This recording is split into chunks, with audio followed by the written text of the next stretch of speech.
morning and welcome everybody to the Billericay Area Committee meeting on today, Tuesday 11th of February 2025. This is a meeting of the Council held in public. It's not a public meeting. There's no fire drill planned, so if the fire alarm does sound, please leave by the exit nearest the large screen at the front of the room and proceed down the fire exit to the courtyard. Once it's safe to return, councillors will receive a text message. Officers will also advise when it's safe to return to the meeting. We are recording this meeting this evening using our webcasting system. The webcast will be transmitted live and will also be available on the Council's website following the meeting. All mobile devices should be switched off or set to silent, please, so the meeting is not interrupted by ringtones. Welcome to our guests, Morgan Sindel, and the various officers that will be supporting this meeting through. First of all, do we have any apologies for absence? Okay, we have no apologies for absence. We are missing a number of councillors, but no apologies. Any declarations of interest? I'll let you know. Okay, thank you. Just two of us are county councillors. I don't know if that's good. I mean, I think for double-hatted county councillors, we can take that as the normal blanket declaration of interest. You will have seen the minutes for the meeting that I wasn't at. The meeting was held on the 31st of October 2024, where I was otherwise engaged at the pleasure of Basnell Hospital. But do you have your confirmation that I can sign the minutes of those meetings as being a true record? Yes. Thank you very much. Sorry, Chair, can we just take a vote on that? Can we take a vote on that? Okay, those for. Any against? Abstentions? Okay, there you go. Thank you. We then move on to item 4, which is funding considerations, and what I'm going to do is hand over to the officers for this. I mean, in the future, what I would like to do, I've spoken to officers with regard to funding on 2 issues, one of which is that we need to be tightening up what the criteria are and aren't, I think, for grants. We don't want to have, because it isn't grants is the thing, but we need to be very, very clear as to what we can actually be funding and what we can't be funding, so that there's a clarity there. And I think what would be useful is to include within the expression of interest is what the organisation is hoping to get out of the project that they're proposing, so that there is a clear, if you like, marker for what success looks like, so that it can be measured, which hopefully will focus their minds when they do the expression of interest and will be easier for us when we actually come to make a decision as to whether a project is worthwhile undertaking. Well, obviously what we want to do is reach out to the communities and get members to actually be engaging with community groups and everything else to come up with projects. And if a member actually finds a project that they want to support and therefore sponsor it, then they will be the person speaking on this particular item, because obviously it's their baby. If it's things that are coming through just the general chains, where it is just a general expression of interest from an organisation, from the hard work that our community officers do, then obviously it makes sense for the officers to present it. So that's just the format as I see it going forwards. So without any more flapping my gums, I will hand over to the appropriate officers. Thank you. Thank you, Chair. We have 7 items for consideration this evening. The first of which is ask the Area Committee to consider allocating £1,500 from the Believe in Basnell Fund revenue alongside the other 5 area committees to enable delivery of the Crunch service. And the proposed date for this service will be on the 29th of March. Once the funding is confirmed, a suitable venue will be confirmed with the committee. As you know, the Crunch acts as a pop-up household waste recycling centre and aims to provide an alternative solution to residents who may be unable to take their waste to the local tip. The Crunch sites operate on Saturday morning between the hours of 9 and 12:30 p.m.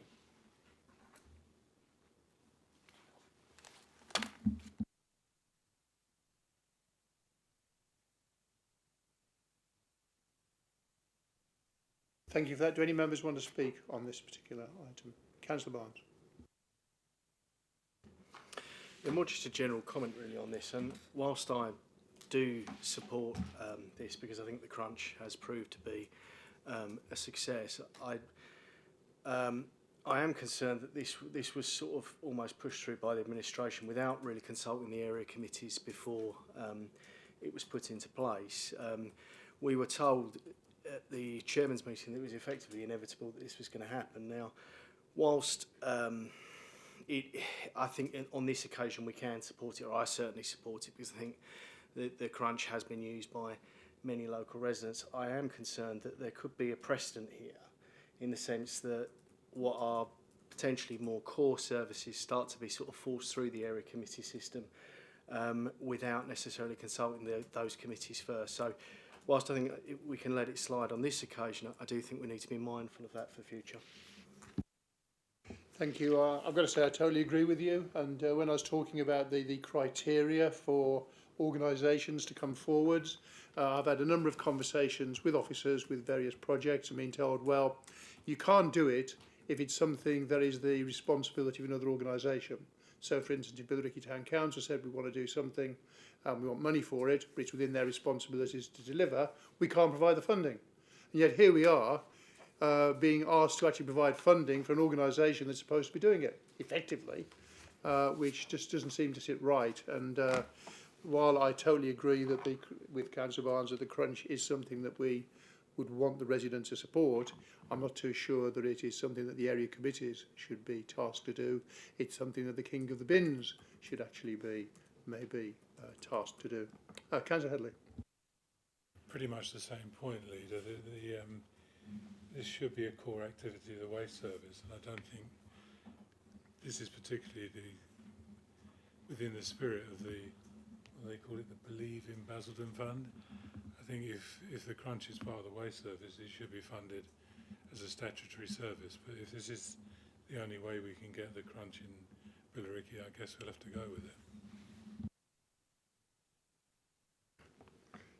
Would officers prefer that we vote on each item as we go through, so that it's clear and clear? That makes sense, doesn't it? Yeah. Okay.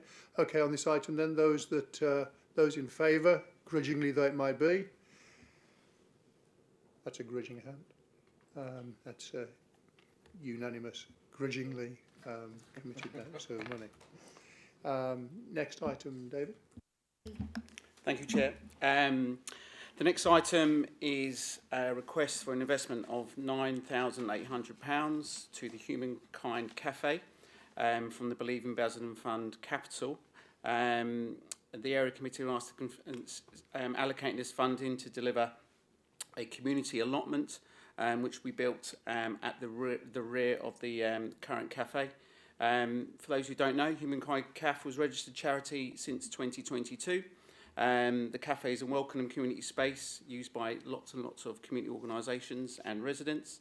The community groups will be encouraged to attend the new allotment, and it will be built in partnership with dementia support to make sure that the sensory needs are catered for, and also they will be running lots of workshops for numerous community groups and organisations. Thank you. Anybody wishing to speak? Councillor Schrader.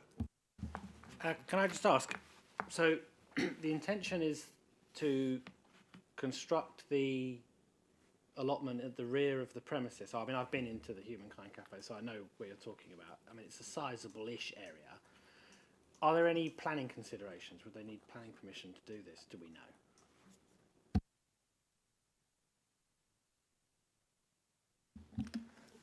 I'm not aware of the need for any planning considerations because it would be deemed as a garden, a community garden.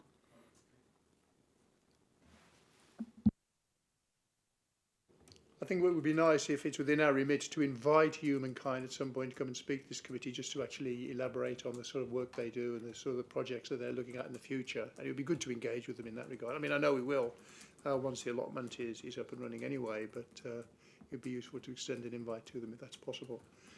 Anybody else want to speak? Councillor Barnes. I'll just ask, obviously it's a sizable amount of money. What steps have we got in place to ensure that obviously they're delivering what they say they're going to deliver and monitoring it going forward? Each organisation who receives funding will have to go through an evaluation process. So within that evaluation process, we'll be making sure that they list all of the people who've attended, other evidence such as pictures, case studies, and films on request.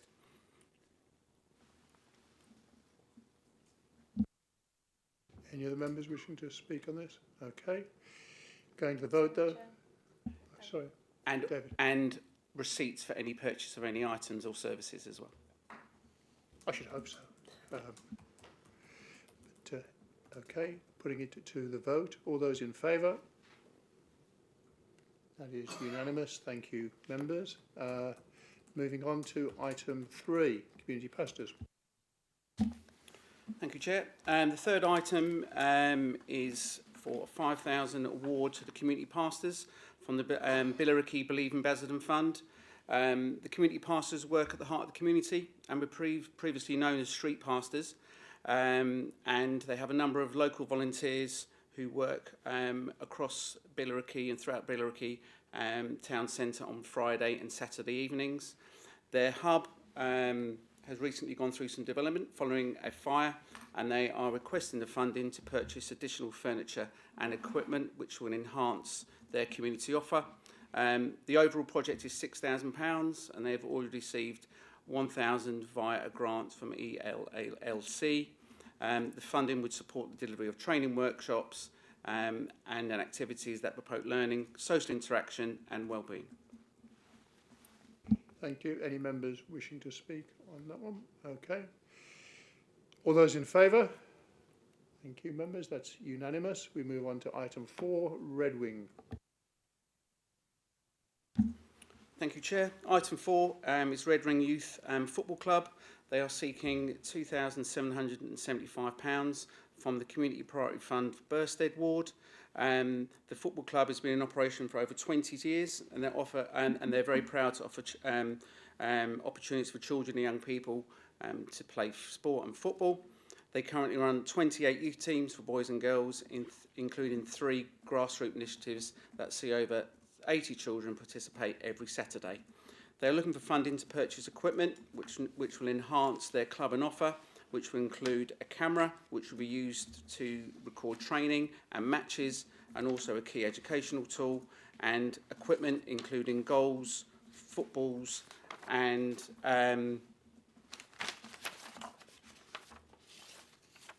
including goals and footballs and medical kits for each team. Thank you very much. Any members wanting to speak on this issue? Okay. All those in... Oh, Councillor Moore. Just a question, where are they headquartered, or where's their base? Barley Lands.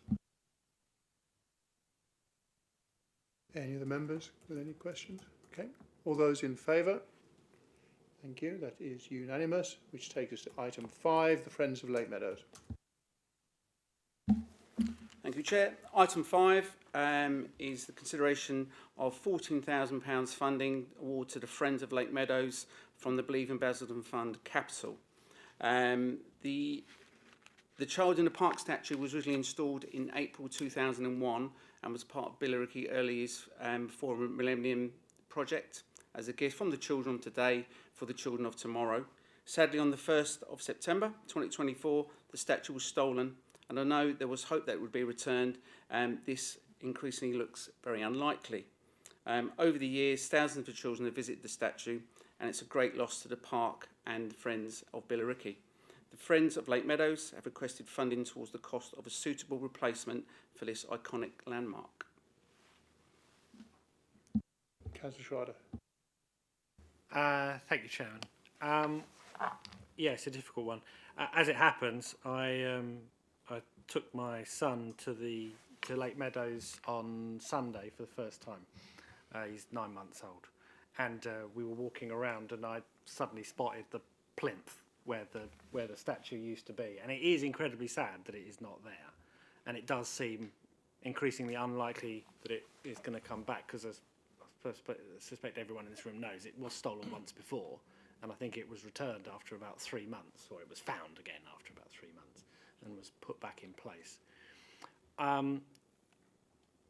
the empty plinth is so sad that I think we desperately do need something to replace it, and I think public art is important and worth this committee supporting.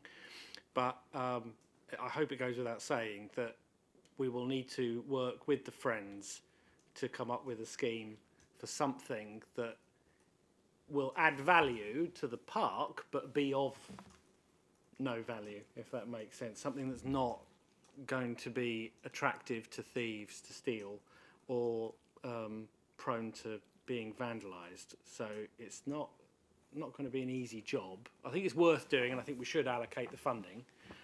But I think a like-for-like replacement would probably be unwise, even though that would be desirable. And just as I guess a kind of little pitch, a little plug, someone who might be well worth speaking to would be Aidan Hines, who, as some of you will be aware, I had a hand in the design and the commissioning of the Queen Elizabeth II relief that we have on the side of this building. Aidan Hines designed it, and although I think it is brass, I'm not sure, but I went to his workshop and it was absolutely fascinating. And he is a sculptor, but he sculpts in all sorts of different materials, and he may have some innovative ideas for what we could put there that would be a suitable replacement for that statue and a worthwhile piece of public art, but not something that had any material value that would make it worth stealing. So just an idea. Thank you. Thank you, Councillor Schrader. Councillor Barnes. Yeah, I mean, I certainly echo what Councillor Schrader says with regards to making sure that whatever the replacement is, it's something that does not have a material value. And I don't.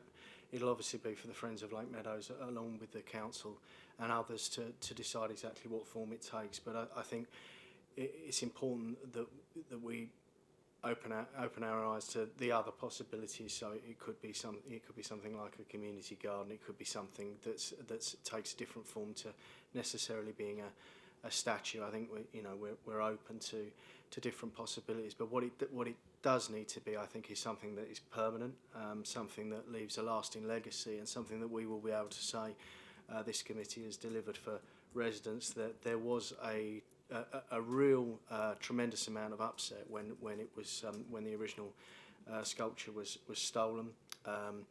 It made the national news. It was an item that has been repeatedly discussed on the Billericay discussion page, and indeed in the local press. I was asked about it only a few months ago, because there's still continued interest in it. So I think this is an opportunity to really do something that potentially will capture the public's imagination. We can involve not just the Friends of Lake Meadows. I'm sure they'll want to involve other local groups, potentially young people, and it really gives us a chance to put something into Lake Meadows that will hopefully be there even longer than the original statue was present. Thank you, Councillor Barnes. Councillor Headley. Yeah, I'd like to support both my councillor colleagues in what they've said, but it does say it's 14,000 investment towards. Do we know what the total spend is that the Friends of Lake Meadows are anticipating? 14,000 seems quite a lot of money for an installation that we have no sight of. And to what extent will we be consulted on the design and the purchase of the installation itself? I mean, have they already got the design? It says here that towards the design. So do they have something in mind? Is it a straight replacement, another statue? Or, as Councillor Schrader said, something a little bit more innovative?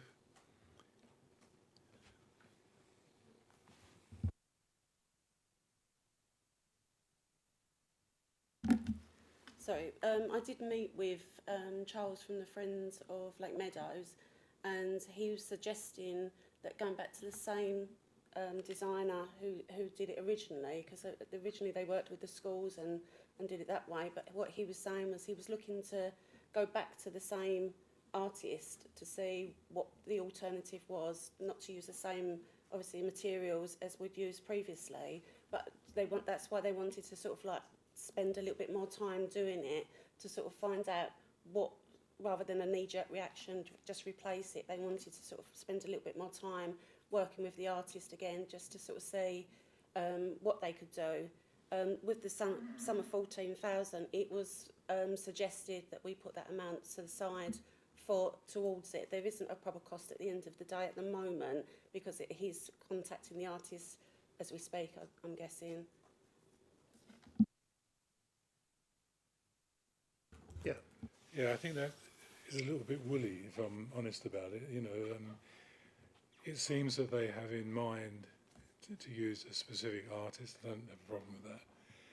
In most of the instances, you'd have some sort of competition where artists could have an expression of interest, put forward a marquette or something. The one I always remember is the one that used to be in the town square that I think is now residing in Wat Tyler Country Park, the Ascent of Man. No one stole that. It did get cut up at one time, but it wasn't stolen. I think this, I'd like a little bit more detail around the design. I like the idea of involving school children in the area to have an input into it. But I think if we're going to allocate £14,000 to this, I'd like a lot more information. I'm not against it, but I'd like a little bit more detail around what the expectation is. At a time when, you know, there's supposedly a crisis, there's an austerity that statutory services are difficult to make sure we have sufficient funding for. I need a little bit more encouragement that this is going to be a really worthwhile project that adds value to the park itself. 14,000 would buy you a lot of play equipment. You know, there's other things that might benefit children's activities than something. Not that I'm against the arts. Thank you, Councillor Headley. Councillor Barnes.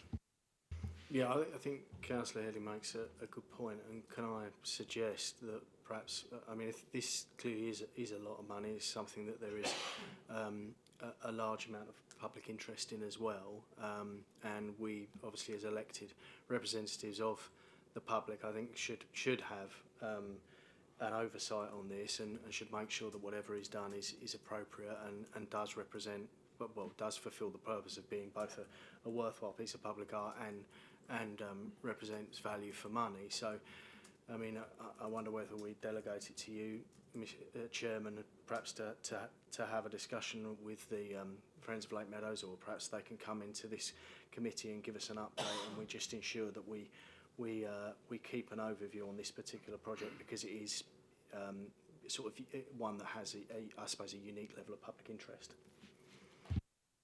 I think all the points that have been raised are valid points. And, you know, it was, as it says here, an iconic local landmark. So you don't want to actually replace it with something which is somehow demeans what that was and the impact we had in the public imagination.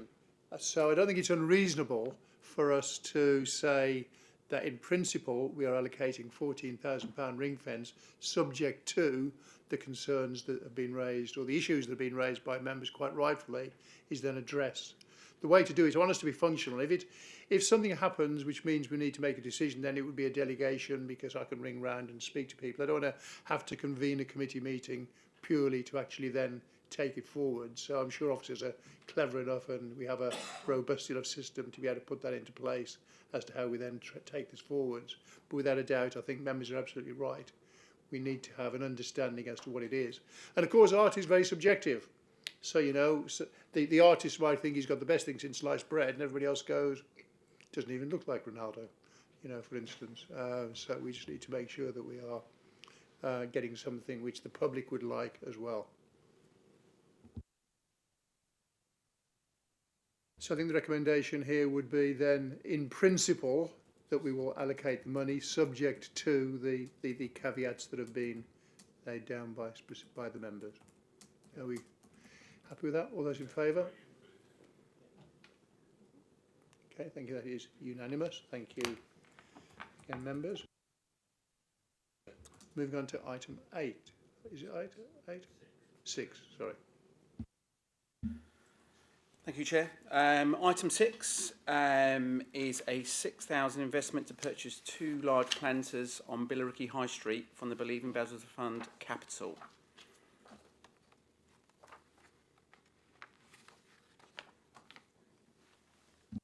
I know there's been an issue with the planters with regards to both whose responsibility it is, where they would actually be situated, whether or not we need permission from Essex Highways, etc., etc., etc. So I am minded again to, and I'll be interested to see what other members have to say that again, in principle, the money will be allocated, but again, it will be subject to a lot more detail as to where and all the appropriate permissions are in place before it's actually then committed. But did any other members have anything to say on that?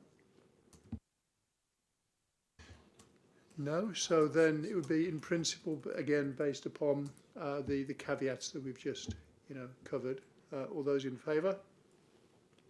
Thank you, members. That is, again, unanimous. Moving on to the final item here then, item 7, which is the Chelmsford Arts and Cultural Festival Creative Calm Community Workshops. Thank you, Chair. So that is a £2,237,000 funding award to the Chelmsford Arts and Cultural Festival Creative Calm Community Workshops from the Community Priority Fund Billericay East. The project will provide monthly 1.5-hour sessions for local people, usually unable to access art workshops due to social, financial, physical and mental health restrictions. The art club will be free and will be delivered by a local artist and guests, of which they are trained mental health professionals and psychotherapists. The sessions will be delivered at the Humankind Cafe.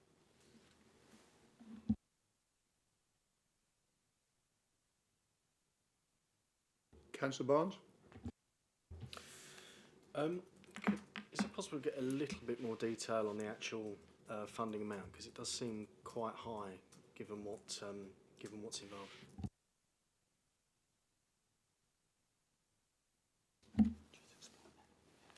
So what they're looking to do is they want to purchase equipment. So it'd be a tabletop easel, tablecloths, aprons.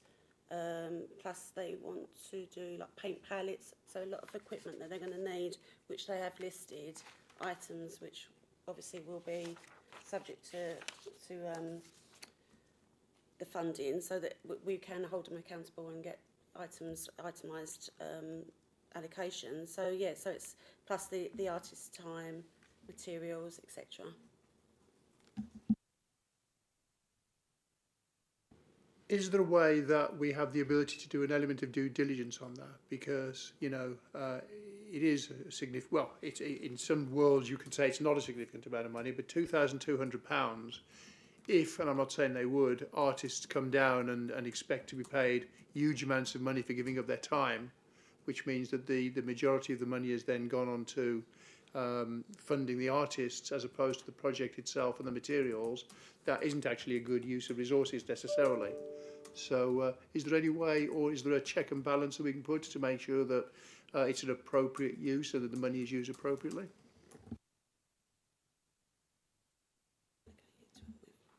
Yeah. Like I said, obviously we can certainly look into that. Obviously one thing we haven't said is that it would be up to 30 people at a time as well.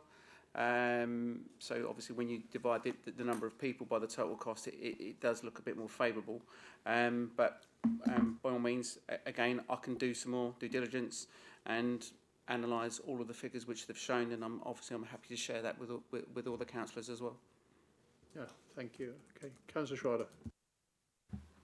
The other thing, as well as the due diligence on the funding,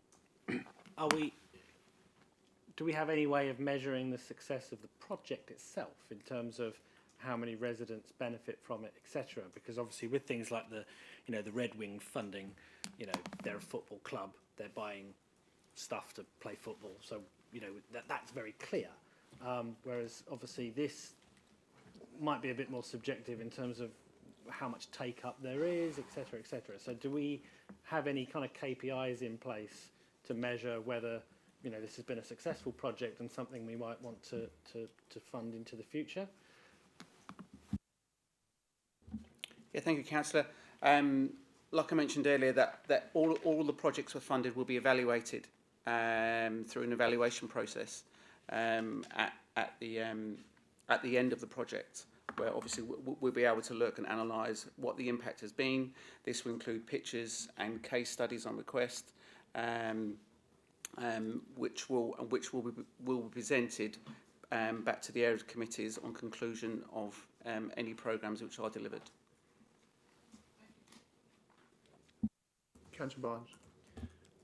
Can I just clarify? Is it 12 sessions we're talking about? One month for 1 year? Yes, that's correct.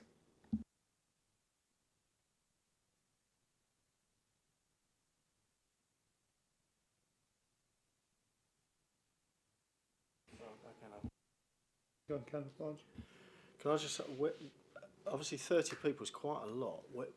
How confident are they that they're going to get 30 people a session? Have they held these kind of sessions before in Billericay, and have they had a similar level of take-up?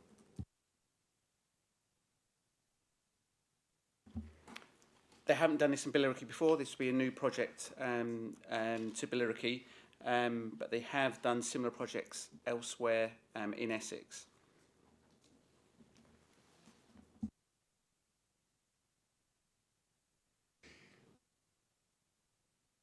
Minded to fund it, and obviously the decision hasn't been made yet, but if it is funded, what we would like is for someone from that organisation in a year's time to come back and actually talk about what the success was and what they've actually achieved as a result of it. I think it would be useful for us to know what's actually been achieved as a result of this, because it is one of those things that is hard to measure, you know, whether somebody's happy, but they are professionals. They will know whether the attendance rate has been good, whether all people have stuck with it, because if somebody just dip in and dip out, then it just becomes an art session, doesn't it, as opposed to something that is meaningful for people's mental health.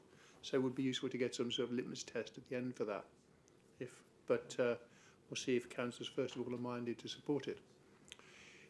Councillors, are those in favour? Okay, that is unanimous. Thank you very much.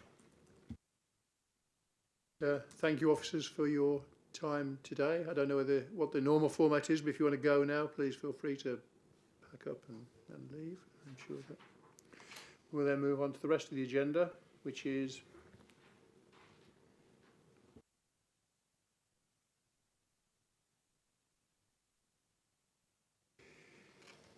welcome to Morgan Sindall, who are going to, I believe, give a presentation about what you're doing and what you're up to, are you? Is that the way it is? Okay, over to you. Thank you, Chairman. My name's Andy Harris. I've met some of you before, but I'm the Regional Director for Morgan Sindall. To my left is Lucas Borkowski, who runs all the repairs, is our senior partnering manager here, and runs all the repairs for the whole of the Basildon area. What we're going to do is just take you through a few slides. We've definitely not death by PowerPoint, so just a couple of areas, just covering a snapshot of the service we offer across Basildon, but we've broken it down as well, just looking at some of the repairs data and information around Billericay itself.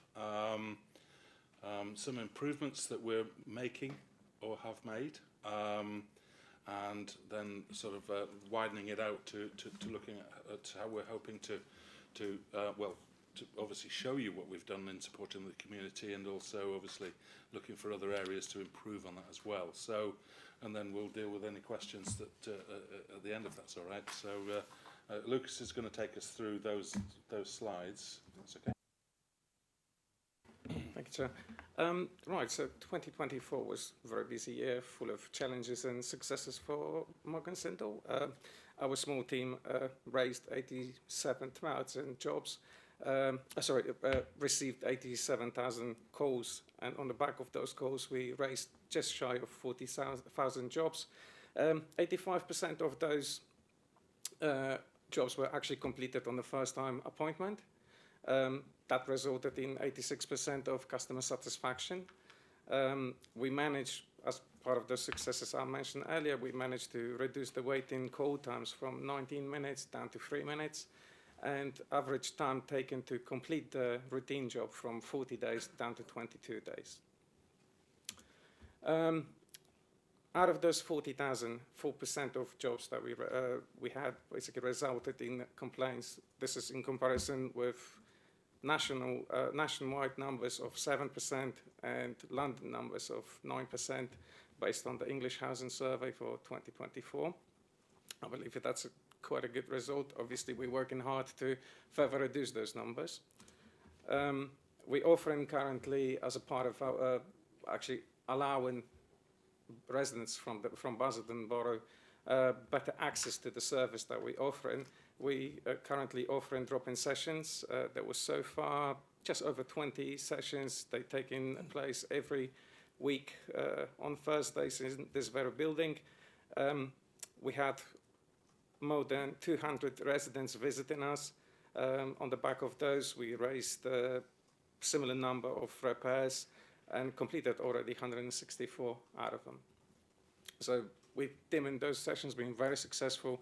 They're helping people without access to internet, without access to mobile phones, to come over and basically see our team face to face, discuss their problems, and allow us to help them. As I mentioned before, they're taking place every Thursday between 10 and 3 p.m.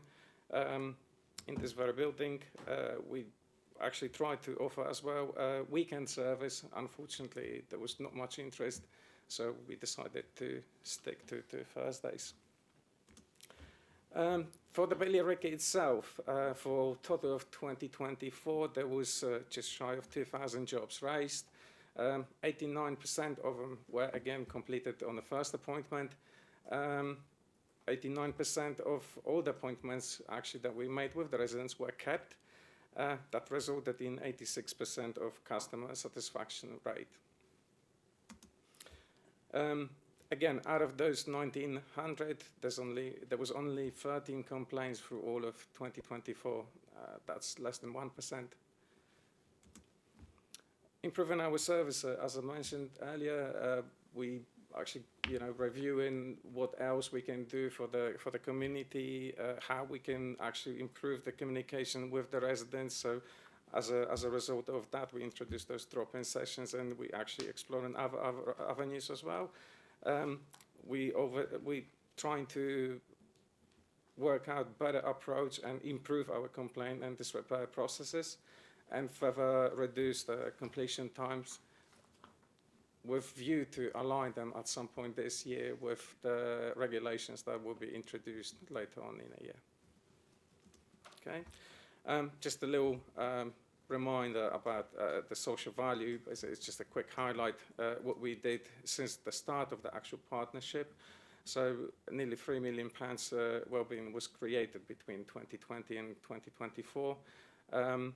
£10,000 worth of energy vouchers were gifted to the residents in the fuel poverty. 1,638 pupils engaged with as part of our school program. 160 full-time staff employed by Morgan Sindall, out of which 96 are living in Basildon or within 5 miles radius. 400 residents supported as a part of our CV workshops, and 192 workshops hosted regarding mental health and well-being that was delivered to 120 residents. We supported 30 community-based projects with a total value donated of £33,000. 320 residents successfully completed courses as a part of our online training package. 20 apprentices recruited and 29 upskilling apprentices.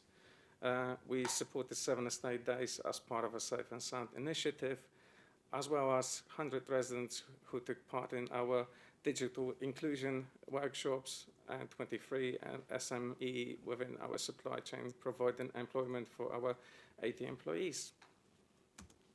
How we support in the local community. We offer things like 25th of February, supporting years 10 and 12 We'll be offering mock interviews at Billericay School, Pathways Apprenticeship Fair in the Basildon Centre, and weekly CV workshops at Basildon Centre. Any questions? Thank you. Councillor Schreiber. Thank you, Chairman, and thank you for that. I feel like I ought to introduce myself like I'm at an AA meeting. Hi, my name's Andrew. I'm a recovering Cabinet Member for Housing. During the time that I was the Cabinet Member, one of the things that used to come up again and again in my casework was about the call times. And the figures for the call times always looked okay, but I still used to get complaints about them, and a couple of times I did like mystery shoppers myself, and quite often I was on the phone waiting for longer than the stats said I should have been. So I suppose my first question is how robust and how confident are we that we're getting the call numbers down, and also how are we doing on missed appointments and also wrong trades? So like, I would like to know how they fit into the stats in terms of technically, is it recorded as a missed appointment if it's a wrong trade, or is it treated as a kept appointment even though the person who's turned up is not the wrong trade? Because the kind of thing that used to happen was that someone would report that they had a leak in their, coming through their ceiling, and so they'd send a roofer, that kind of thing. So how are those stats divvied up? Yeah, thanks, Councillor. Few questions there, really, I suppose. The first one is around the call handling side of things. I think probably a year ago, I took over this contract back in January last year, and Lucas came in to support me in July. But certainly when I came in last January, we were having unprecedented volumes. I think we had 5 named storms in that winter. So I think, where we were talking about an average of 90 minutes, it could have meant that some people were waiting a lot longer, because that's an average number. So just to clarify that, and that average number down from 19 to 3 minutes over this winter probably reflects 2 things. One is that we've had a slightly better retention of staff in our call centre. Now, what that means is that additional experience allows them to probably deal with things a little better, a little more efficiently in the call centre. Whereas when we get high turnover, that experience and skill doesn't exist, and so therefore you get what you then move on to is your wrong trades and things like that where you come in. Of the appointments we miss, 30% of them are completed in the same day, and so I'll come to the other 70 in a minute, but the 30 are where we miss an appointment where, for example, they have an appointment slot for an AM appointment, and due to whatever circumstance, whether it be some emergencies we need to deal with or jobs have gone on longer than we expected, we end up going in the afternoon instead. And it actually can work the other way. We can have a couple of no-shows, and we end up doing an afternoon appointment in the morning, but that's an equally a fail. So we do 30% of those jobs in the same day. The other 70 can be for the various reasons you talk about: materials, misdiagnosis, which hopefully is getting less with the better retention we get with our staff. We are trying to rotate staff between jobs to keep it interesting for them, because the grind of dealing with residents who are wanting it is quite difficult. So we try and do that. It's a perennial problem within what we do. So hopefully I answered most of those points that you made. Yeah, no, thank you for that. The other point I wanted to raise was around the complaints and disrepair process. And for me, the big issue, again, throughout the time that I was in the portfolio, was all roads seemed to lead back to comms and how we were communicating with the tenants. Because that was their biggest complaint, actually. It wasn't so much, like standard of work or, timeliness or any of that sort of thing. It was always around, I've reported this thing that's wrong with my property. Morgan Sindall said or the council said they'd do something, and I've not heard anything. It's been, a week, 2 weeks, 3 weeks. It rolls on. And quite often there was lots of stuff going on in the background to try and resolve the issue, but we just weren't communicating with the residents, and the resident had no way of finding out what was going on other than ringing up and having to chase it constantly. There was a lot of talk about creating some kind of interface that the tenants could, check the status of their repair and that sort of thing. Are we any further forward with that, I wonder? With regards to there being a sort of IT solution for this, probably not. We are obviously looking at different methods of being able to report repairs. So I think it's really important that in fact we're trialling these, having people downstairs here on reception.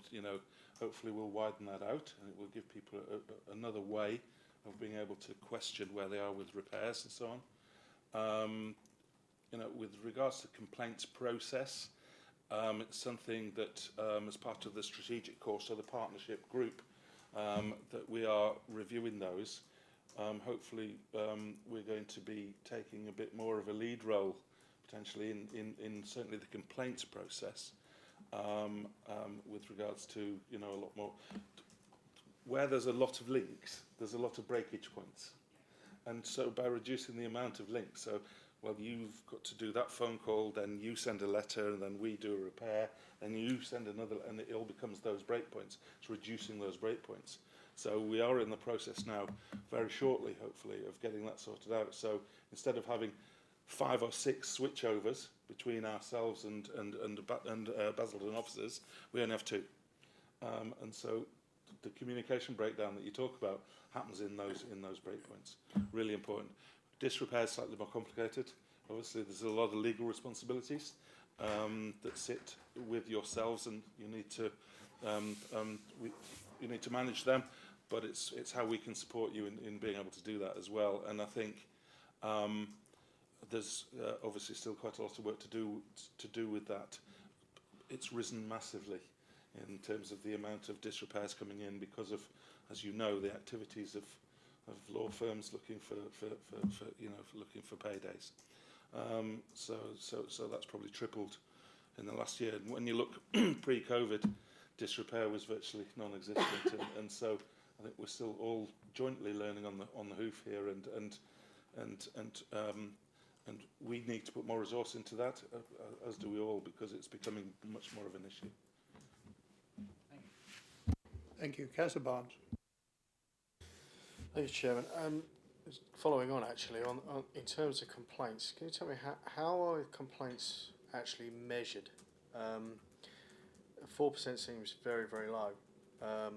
So what actually has to happen in order for a complaint to be considered a complaint would be my first question.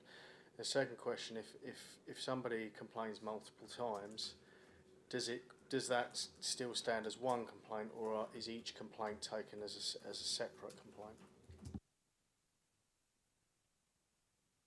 complaint? Yeah, good question. Excuse me. There are 4 main types of way we measure complaints. We've got council inquiries. So obviously when people come to yourselves and you pass them over to us, so we treat them as a complaint. We also we have a stage 1 process, which is a laid out process, and stage 2, and then the disrepairs. Sorry, you speak. Right. Obviously you've got as well ombudsman complaints, so it's the next stage after stage 2. Yeah. And all those are basically taken into equation separately. So 4%, that's a total. That's 4% of the total number of the jobs raised for the year, which was almost 40,000. So if I could just add to that as well, if it's a stage 1 or stage 2 and then goes to ombudsman, we often count them twice. So the one complaint can be counted if it goes from a stage 2 to ombudsman, for example, would be counted twice sometimes. If I could just come back, so 40,000 jobs, 4%, 1,600 complaints. And what you're saying is that, so that's 1,600 individual complaints, but potentially those complaints could be multiple complaints until they hit the ombudsman, and at that point they would be classed as two. Is that broadly the case? Effectively, yes. Yeah. Just to come back one final time with your indulgence, Chairman, because that sort of does somewhat tie into my personal experience with dealing with casework, which is often that one of the frustrations I find, because I run a construction company myself, is that a lot of the time the fix that is given to a resident or a tenant will be a short-term fix, or it won't solve the underlying problem. So, for example, if a tenant has got a damp problem, there'll be an attempt potentially to stop the ingress of water, but there'll be no attempt to actually solve the underlying issue. The result of that is that you end up going back time and time again, which presumably will cost you more in the long run than actually solving the issue at source. So what steps are you doing to make sure that problems are actually solved permanently rather than just quick fixes? I mean, first steps are always to actually attend to the property, assess the claims made by the resident, and obviously form the best approach. So ideally resolve the underlying issue causing the water ingress, in this case, into the property, causing the mold in the property. Once we are satisfied that obviously this has been resolved, the next step will be to treat the mold itself. Obviously only then you can expect that the results of it will be long-lasting or permanent. If you want to cut out that, you know, that I think that is causing the damp in the first place, then obviously just go into the property and washing the mold off the walls won't resolve the issue, and that will result in a further complaint. Just to add to that a slightly different example around gas boiler, for example. You know, obviously we're on a price per property contract, so obviously the repairs we build in to sort of the charges that we make, and so those repairs are included. So there is an expectation that we do everything we can to repair, but sometimes you can do 3 repairs on a boiler, but really, you know, it would need replacing, and you've got similar sort of situations with kitchens, for example. You know, you make the efforts to repair it before you actually replace, and that can lead to frustrations in its own right. We're doing the right things, we're trying to repair it, but ultimately sometimes you need to sort of draw the line and say, and we do, you know, eventually. But I think when you've done 3 repairs and it needs replacing, that can lead to frustration. You're right. Okay, sorry, I did say that was my last one, but I will come back one more time. So in that case then, who does that initial assessment? What sort of, you know, what qualifications have they got? So for example, if a tenant reports a damp issue, then is it someone with, you know, the requisite experience and understanding of a damp problem that would go out and assess that in the first instance? Or if it's a problem with a boiler, I know obviously that person's got to be gas safe, so it's slightly different, but that would be my first question. My second question, how many times would you have to go back to a property, for example, for a boiler, before it triggers something that says, actually, this is past the point of repair, and now we have to consider a replacement? I'll take them the other way around, if that's right. I suppose what we do is we'll go and we'll carry out some repairs until we consider it to be uneconomic, and then we'll obviously come back to our colleagues in the council and suggest that the boiler is beyond economic repair and therefore it needs a replacement. So, like you say, though, the gas guys are, you know, qualified to gas safe, so that goes without it. So, with regards to the things like damp and mould, you know, our supervisors are all industry experienced people. We're in the process of making sure, as part of building safety, that they have the necessary qualifications to be able to carry out the work.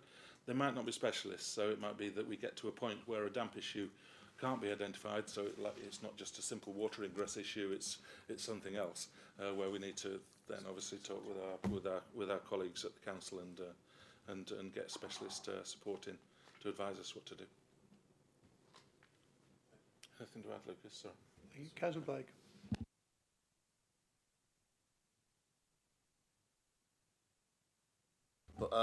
My road of late's been in the press for the wrong reasons in Walthams over the last couple of weeks, but I want to just put it on record that the team that have been going in and doing the roofing, etc., have been absolutely exceptional. I can't give them high enough praise. They've been courteous. The parking's a bloody nightmare at best of times around here, but they've done absolutely everything to park in the most awkward places for them, but so the residents can be appeased.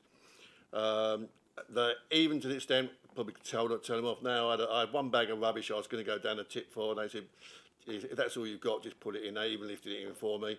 So they've been so courteous. I spoke to Claire, that's gone along now. Today I spoke to her several times, and I just can't honestly praise them enough.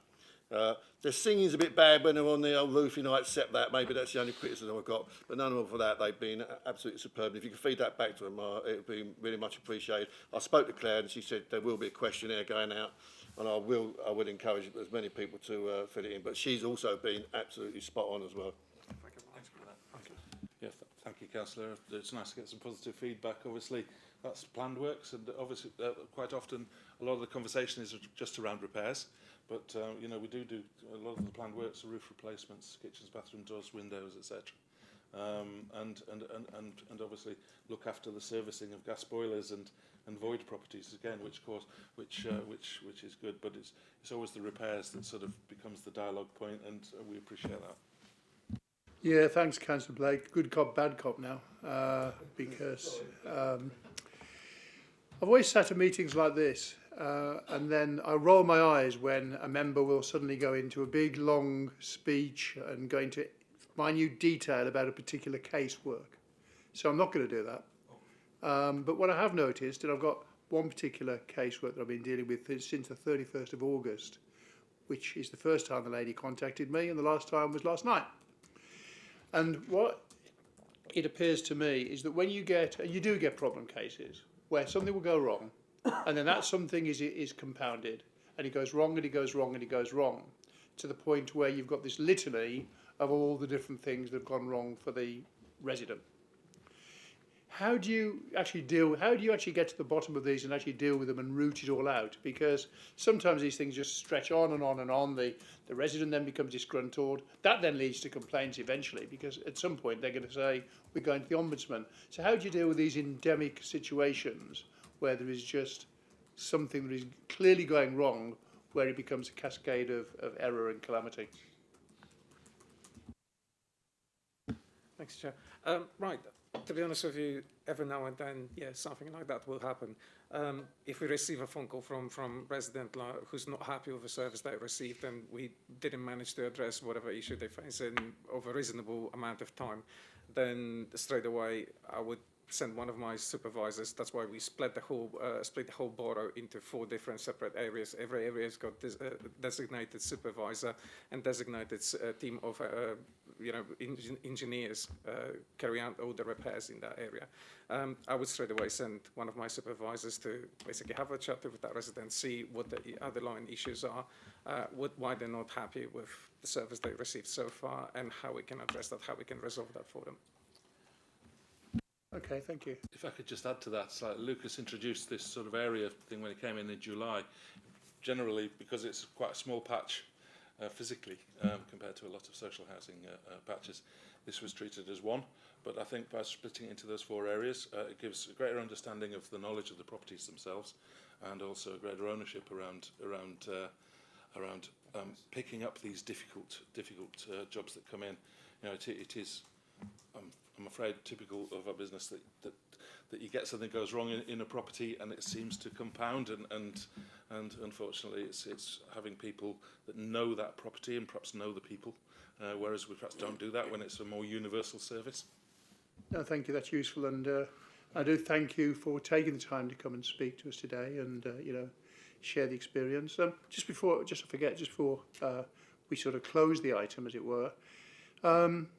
The leader of the council at a recent meeting, and I'm not talking out of turn here because it was webcast publicly, was commenting how he felt Morgan Sindall were a disgrace and he was going to get to grips with you.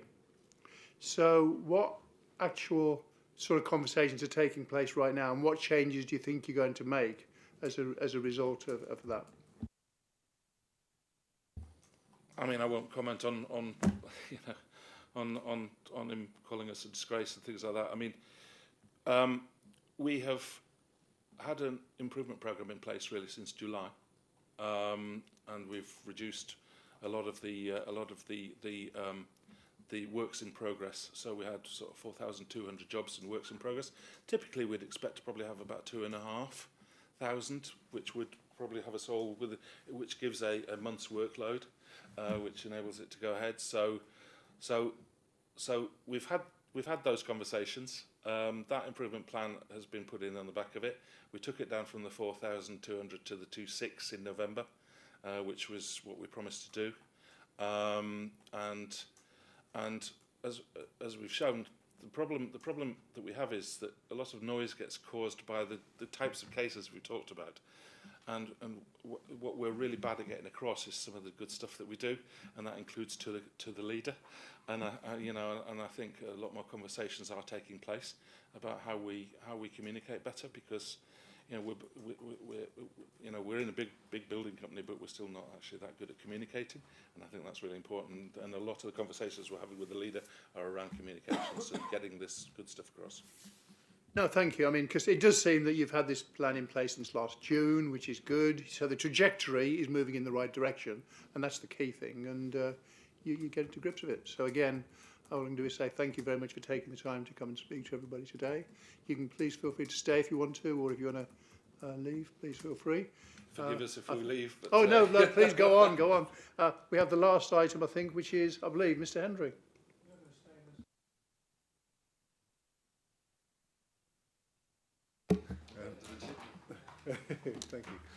Thank you, Chairman. So I'll start by way of introducing the item and to say thank you for indulging us and for hearing us this evening.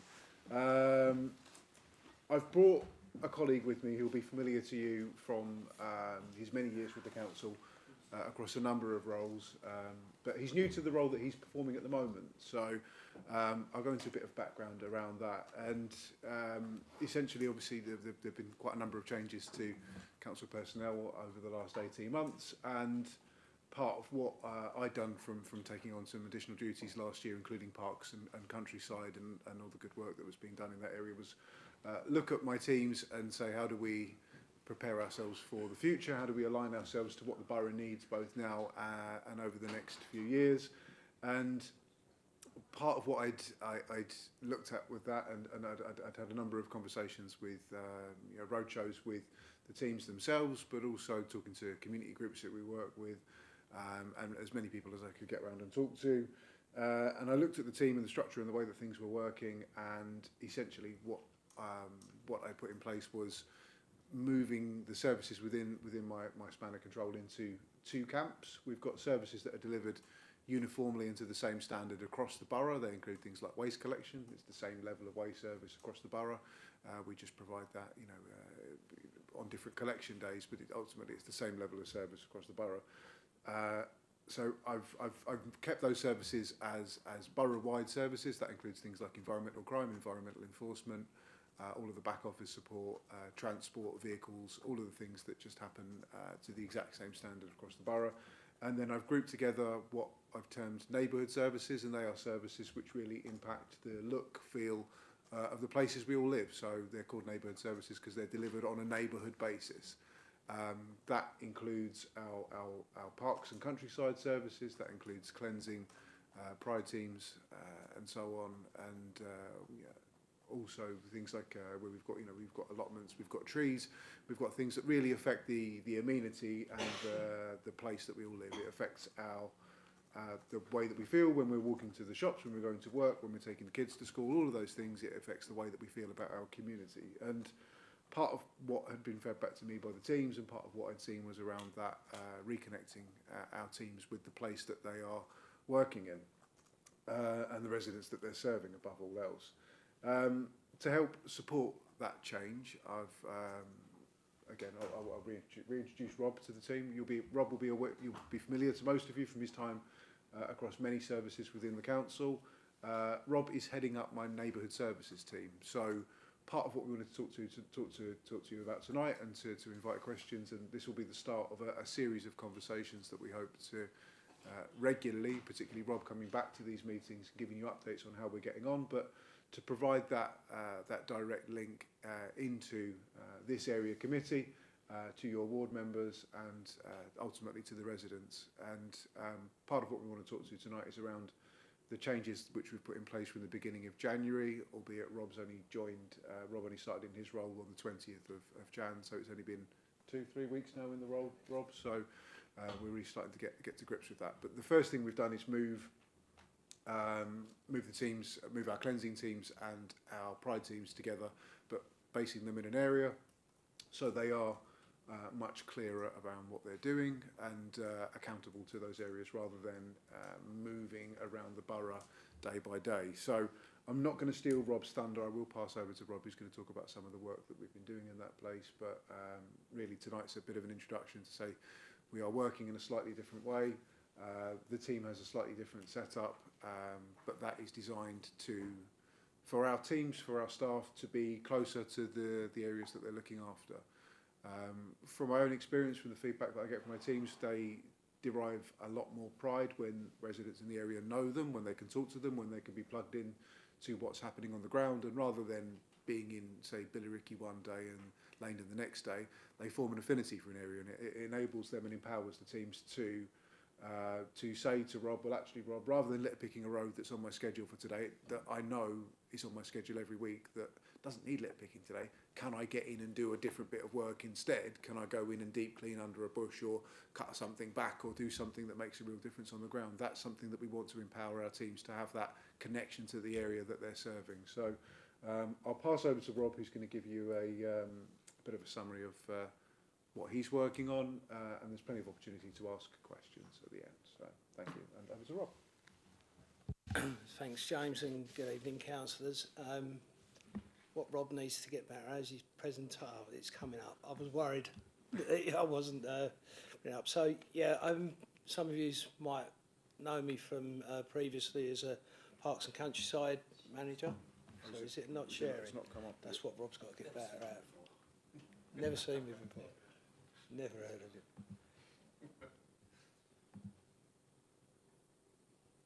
Better at sweeping the streets.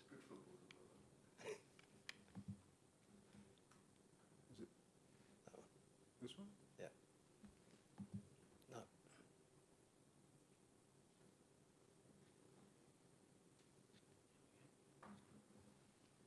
There we go. If I put the slideshow up, that should show. That's it, isn't That's it? it. Yeah. Okay. Scroll ahead now. Super. Apologies for that. So yeah, so as you may know me from my Parks and Countryside management in the recent years. My background does come, goes all the way back to street cleansing when I first started with the council in 1986, working my way through refuse. So it's a background that's not unfamiliar to me. As James has said, I'm very early into the role.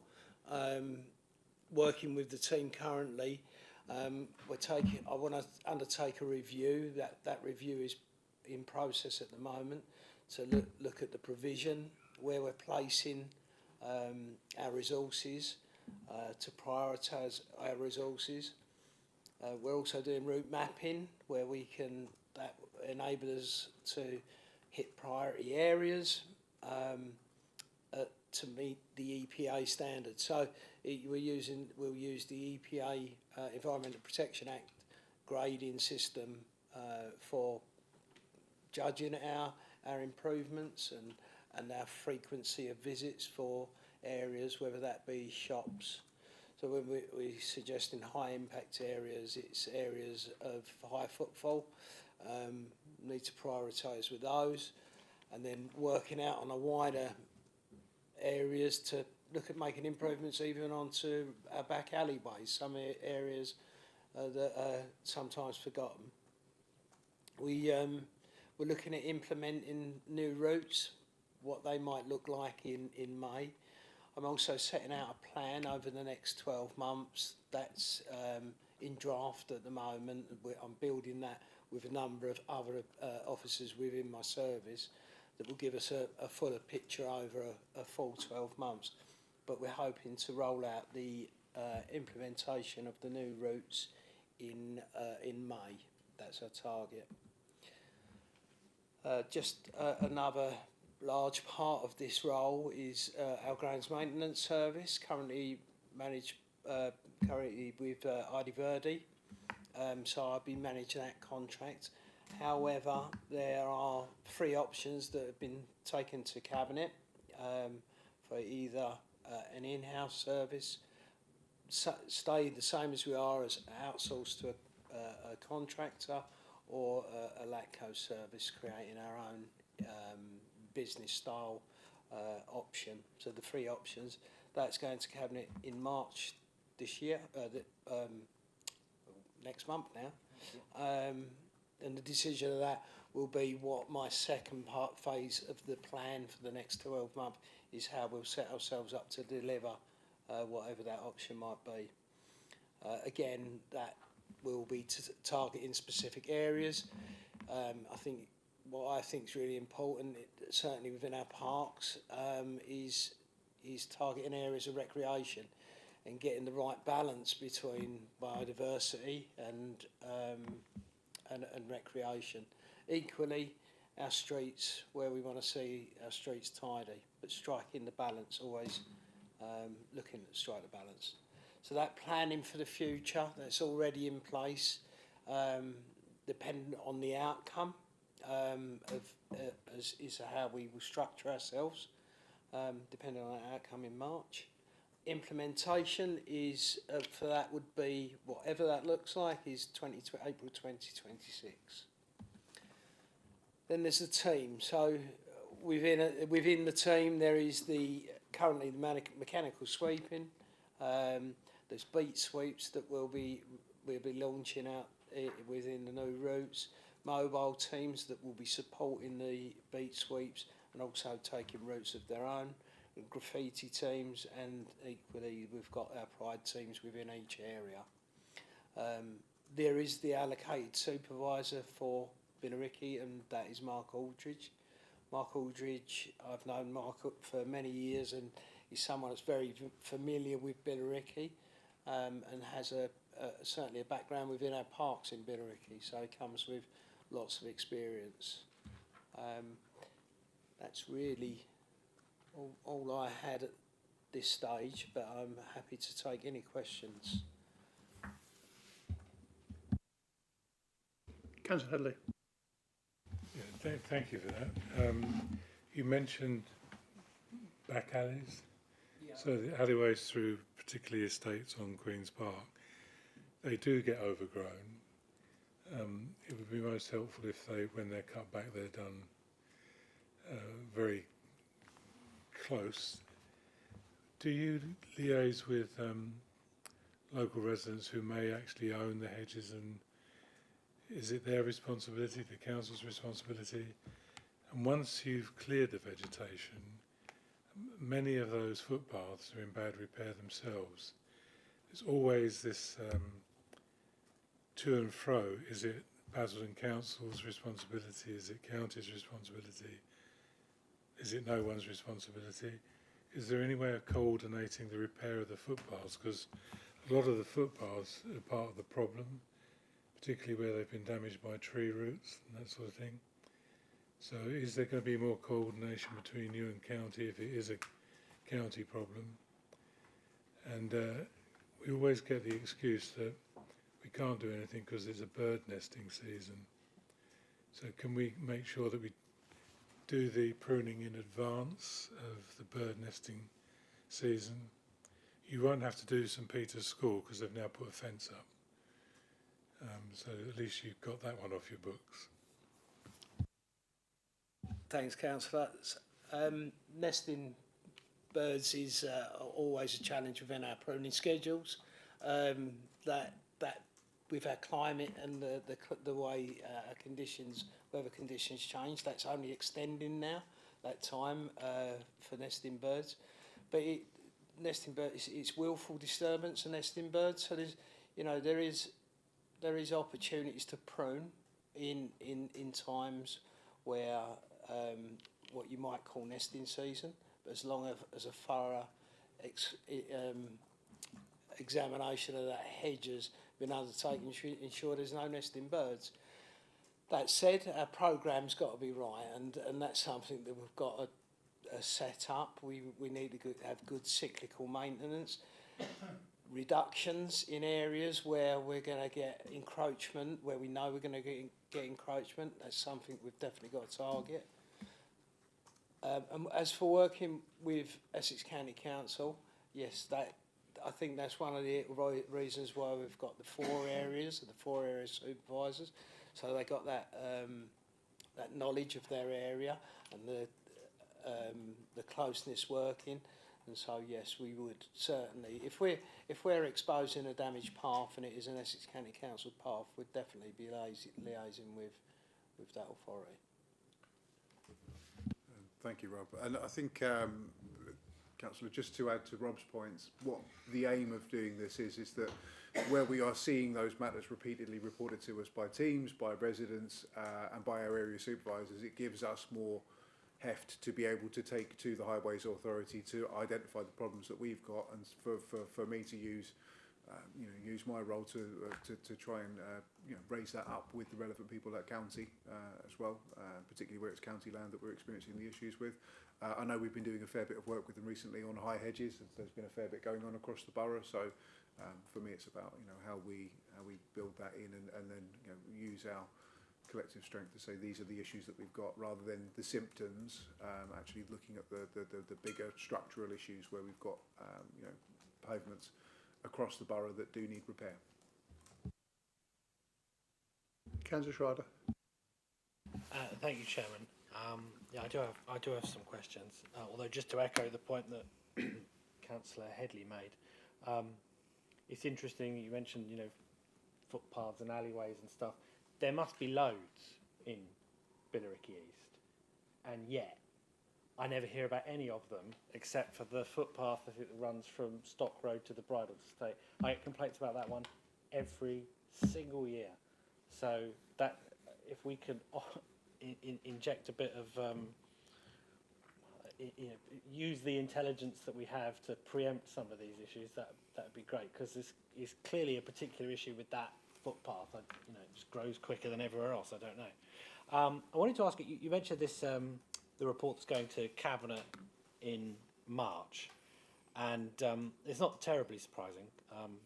The question of whether or not to bring grounds maintenance in-house or continue to have it go out to a contractor.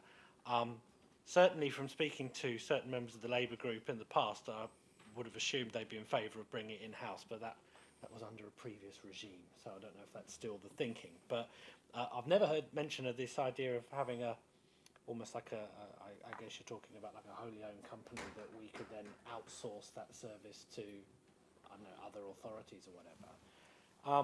Do we know, will that report be going to Cabinet in March with a preferred option, or is it a kind of all options are on the table and the leader and his colleagues will duke it out on the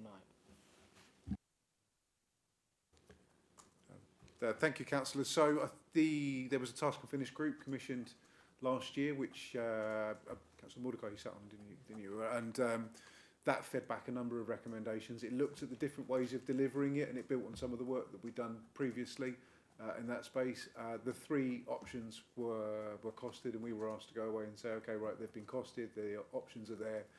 Can you come back to us with a detailed feasibility about which of these options realistically can be transposed to your costs, and so that's what we're coming back with, to say these are the 3 options, and this is what is available to us moving forward. So yeah, that we're in the process of putting that together at the moment, ready for March.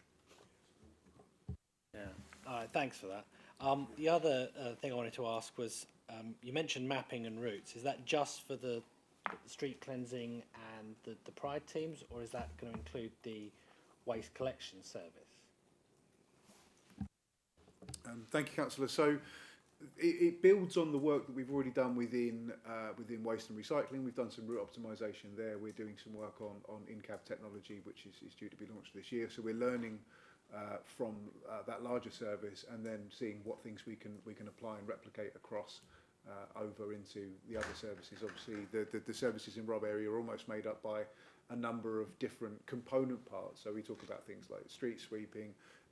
We spoke about empty litter bins, and it would be helpful for us to know when a litter bin's on its way to being full, rather than sending a crew to drive out there on the chance that it's full, so they can then spend their time doing stuff that really matters in the borough. So there's a lot of interesting things that we want to do in that space, but we're early days on that, but we're starting to build up the cases for that now. And that will include things like, I used the example before, if we're sweeping a road every 4 weeks, it only needs to be done every 8 weeks, and there's a road that needs to be done every 2 weeks. It's about knowing where we need to position our pieces on the chessboard, if you will. I only ask because when I can't remember, it was probably a year or so ago now. Probably in light of all the changes that were introduced to the waste service, I hadn't realised before that. So, for example, our bins where I live are collected on a Tuesday, and that's the case for most of Billericay, as far as I can tell. But, for example, where I live on Chantry Way, say this week was the black bin. Round the corner on Valley Road or up Hillside Avenue, it's not the black bin day. And what that meant was that when I had my constituents coming to me and saying, if they were confused for whatever reason, like the holiday collections or whatever, or which is it today, I wouldn't know, even if I knew they were in my ward, I wouldn't necessarily know which day was what was being collected, because it doesn't even fit in with the ward boundaries. So I can't just assume that, and tell my constituents, everyone in our ward is done on this day, and it'll be the black bin or whatever next week. It was all different depending on what road you were in, and it didn't really make any sense to me. Or there must be some rhyme or reason why it is that particular way, but I wondered if that was something we could look at, just because it would make my life easier. And then the final thing I wanted to raise was just trees, and I don't know if anyone else has noticed this. I get a lot more tree-related casework now. That may be because, and I don't know for sure, but I think Billericay may be unique in the fact that we have the Billericay tree wardens. I'm not aware of a similar outfit anywhere else in the borough, but they've been doing sterling work. But just how that relationship is being managed, I certainly, back in the day, I used to have long conversations with Hugh Reynolds, if anyone remembers him, about what he used to call the urban forest, which was a phrase I absolutely adored.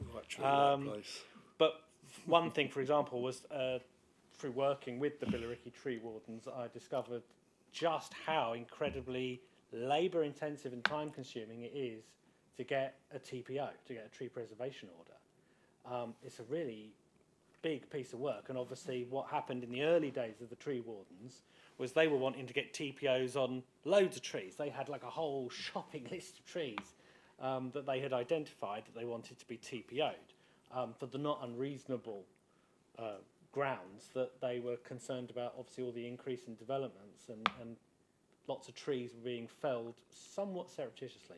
So I just wondered if there was any update on how if there's any way of streamlining that process and how we're going around managing the much-loved urban forest of Billericay. Thank you, Councillor. I'll bring Rob in a second to talk about the Billericay tree wardens. I know it's slightly separate to what we're talking about tonight, but if you do get the Our Streets Basildon app, you can put your postcode in there and sign up to the push notifications, and it'll give you a little ping the day before, which is very helpful because sometimes that you might be in a different collection day to your neighbour. So that is a helpful tip for your constituents to pick up. Part of what we're talking about when we talk about things like logging data and putting that into a system is we would like to know where all of our trees are, so we can know with what regularity they need to be surveyed. We've started doing some of the preparatory work in plotting the trees. We've started out allocating some work to the priority trees that need work, and then it'll be a case of saying, well, actually these are the types of trees that we've got, this is the condition they're in, these are the ones that need to be inspected more or less frequently and managed appropriately. So we've done the surveying work. It's now time to get that into a database or a piece of software that allows us to do the same thing that we've spoken about with some of the the litter bins and all of the other assets and all the other services we're providing. So it's about digitising that, but I will pass over to Rob. Have you got any more to talk about on the Billericay tree wardens? No, on the Billericay tree wardens, there are no other groups other than the Billericay tree wardens that I'm aware of in Basildon that are so actively involved in arboriculture. Very active at our Wildlife and Countryside Forum also. Just to add, what I wanted to add was what James, I visited Brentwood Council today to look at their tree system, their tree recording. So we've done a large piece of work in collecting that data on our trees in Basildon over many years. We've been more of a reactive service, and this is trying to move towards a proactive service. For an example, in Brentwood, they inspect every 5 years, every tree every 5 years, and put some work in place. It could be recommend for no work. If there's a woodland, that could be created as one inspection also. But it's very impressive in taking it to that digital way of inputting the asset, basically, what we have, and then keeping that ongoing record. For a while, we've been very reactive to our tree management, and this is a step towards it. You know, that's something that I've got to work on over the coming year to make that more proactive. And so steps are already in place where a vast amount of our surveying has already been done. So it's about building that that equipment that can hold it for us. Thanks. Thank you. Councillor Hadley. Sorry, Jim, small point that I forgot to raise. On the mapping, by the way, you probably find the alleyways that are most used either end up towards Billericay Station or a school. So the complaints I get are usually where school children are using the alleyways to access, particularly junior schools like Buttsbury, where they go through the estates on Queen's Park. Do dog bins come under you? It would be really helpful if they could be emptied more than once a decade.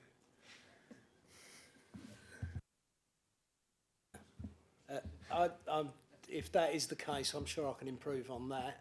I was giving you the opportunity to improve. Yeah. I don't know if this is a post-COVID thing, but for my sins, I spend quite a lot of time walking around, hanging around in alleyways. The bins, particularly in areas like Norsey Woods, they are constantly full. Mill Meadows is the same. Either there's not enough bins, I'm glad people are using them, but my experience is that you don't need to know where they are because they have a distinct odour when you're within 30 or 40 yards of them. So if you could improve the regime of emptying the bins, seriously, is a big issue. Because if the bins are full, the dog walkers will actually leave it either hanging on the bin or leave it on the ground underneath it. So a plea, can you please up your service on emptying the dog bins? Yeah, thanks, Kaz. I mean, absolutely, that is what room mapping is all about, is being where we need to be at the time, at the frequency we need to be there. Also is looking at where we need to have our bins and where we might not need them. We know we now know we have 1,700 bins across the litter bins and dog bins across the borough. Something we didn't know a year ago as part of our auditing process of our bins. So yes, that is key to any success at this, is ensuring that we're emptying the bins at a frequency that they require. Councillor Mordecai. Yeah, thank you, Chair. It's a question. James, having been verbaled up about being on the task and finish group, one of the things that came out was the amount of land that Essex County Council hold and the amount of funding we receive don't equate for the cuts. In your negotiations, are we any further forward on that? Thank you, Chairman. So the recommendations of the Task and Finish group were taken on block. They were all accepted by the Council's Cabinet. I think I'm due to take something back to overview and scrutiny to update on the individual actions at some point. But we've initiated conversation. We are in dialogue with Essex over that at the moment. So yeah, we are in conversation with them. It hasn't concluded yet, but the dialogue is there. Councillor Blake. Yeah, two things. I want to assure James that I didn't mention anything about poo bins to Councillor Headley. I know it's been a bit of a contentious issue for myself. Yeah, I often do talk it, but we're talking about bins. I know when I came to the end of my campus, we'd done the trials on the robot bins, as they were called, and I know that it had been a massive success over at Langdon and in Billericay, and the idea was to expand that. Where are we forward on that at all? I assume we are, but are there more to be put in place? Do they come in dog versions? Thanks, Councillor. Yeah, so they have been a success in areas, and I think the route mapping that's where we're going to identify those areas. So, for example, if a capacity of a bin or a street is the frequency is 2 weeks, but the capacity of the bin is 2 days, then that would be a location that I think would be chosen to put a compaction bin in, or one that can indicate how frequent or how quick it's getting full. So I'm keen to use the compactor bins going forward, but in the right locations. So somewhere like sometimes on a shopping precinct, not necessarily the greatest location. I'm not saying it isn't the right location, but not always. In that we're already sending a resource there, so it's those. I think potentially the better impact for us is so we haven't got to send a vehicle to a road just to empty a bin. If it's a clean road, if residents are keeping on top of their road, they might, it might be a road that there's not a lot of litter drop, but at the end of it there's a bin, and we're just sending vehicles and crews up there to empty it. That's where they'd, I think, be best served, and that would be looked at as part of the route mapping. Thank you. New sheriff in town, therefore that actually is a new opportunity. I'm sure I don't need to tell you that obviously by dint of the casework they get, and also the fact that the majority of Billericay councillors actually live in Billericay, so they know the area sort of inside out. They know, we've heard a lot of talk about some of the back alleys and the footpaths, and my experience has always been you talk about a footpath and the response that comes back from the service is, didn't even know about that, or that's been missed, we don't know why it's been missed. So is there an opportunity maybe for those members who want to avail themselves to have a walk through with the team or something to say, look, these are the areas, these are the problem areas that we have, this is where we get a lot of our casework coming in, this is, so that in the mapping, if there is anything that somehow is missed, it doesn't get missed by adding that knowledge in. Is there an opportunity there? Most definitely, and that's what the area supervisors are there for, and I'd welcome that as part of that that process that we're going through. I feel I've lived in the borough I don't actually live in the borough now, but I've lived in the borough all my life. I feel like I know it every area like the back of my hand, but that on-site knowledge is always most useful. So definitely invite our area officers. Sorry. Well, no, thank you, because I know for one I'm certainly up for it. So thank you. Thank you, members, for your time this evening. Thank you, officers, for your time this evening, and specifically thank you to Jenny and Dave, who have put a lot of work in with engaging with the community so far, and I know will continue to do so. So thank you all, and safe trip home.